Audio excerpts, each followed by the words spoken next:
वो जब्र भी देखा है तारीख ने अहदों का, वो जब्र भी देखा है तारीख ने अहदों का, लम्हों ने खता की सदियों ने सजा पाई। जी हाँ मतदाता साथियों, कहीं ऐसा ना हो कि आपकी एक छोटी सी गलती, आपकी एक छोटी सी भूल आपको आने वाले 5 वर्षों तक पछताने के लिए मजबूर कर दे।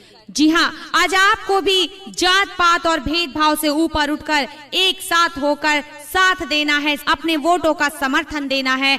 आपका एक एक वोट कीमती है, आपको सोच समझकर अपने मताधिकार का प्रयोग करना है और चुनना है उस इंसान को, चुनना है उस उम्मीदवार को जो सारी सरकारी सुविधाओं का लाभ सीधे सीधे आप तक पहुंचा सके, और वो भी पूरी ईमानदारी के साथ, जो आपके मान सम्मान की रक्षा करने के लिए हमेशा तैयार रहे, जो आपके हक और अधिकार की लड़ाई लड़ने के लिए आपके साथ हमेशा आपका साथ निभाए। शकुना देवी जिंदाबाद, चंपापुर वार्ड नंबर 17 के जनता जिंदाबाद, क्रमांक संख्या 9 पर आम छाप जिंदाबाद, दिलीप भैया जिंदाबाद।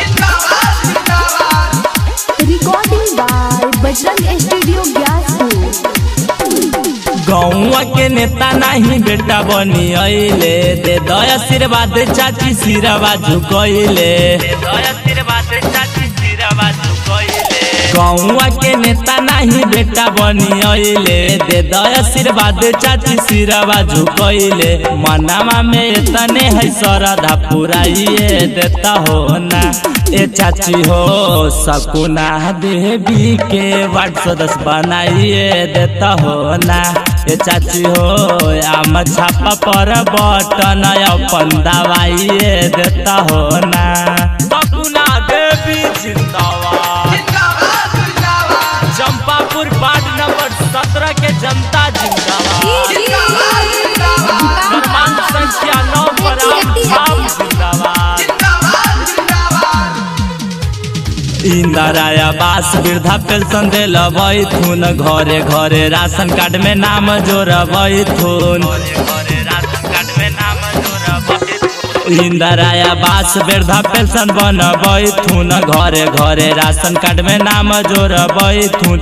इतने है मनावा में श्रद्धा पुराइए देता हो ना ए चाची हो।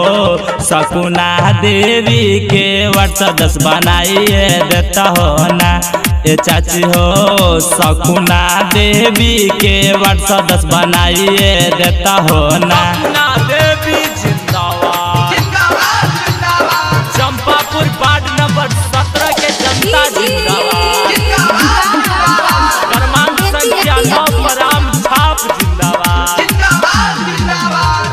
वार्ड नंबर 17 के सच्चा उम्मीदवार हो, गरीब गुराबा पर रखन पूरा ध्यान हो।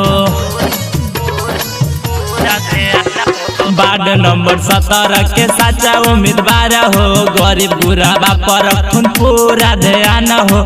मुँह नदिरा हवा से गीतिया गवाइए देता हो ना ए चाची हो। शकुना देवी के वार्ड सदस्य बनाइए देता हो ना ए चाची हो। दिलीप भैया के सपना पुराइए देता हो ना।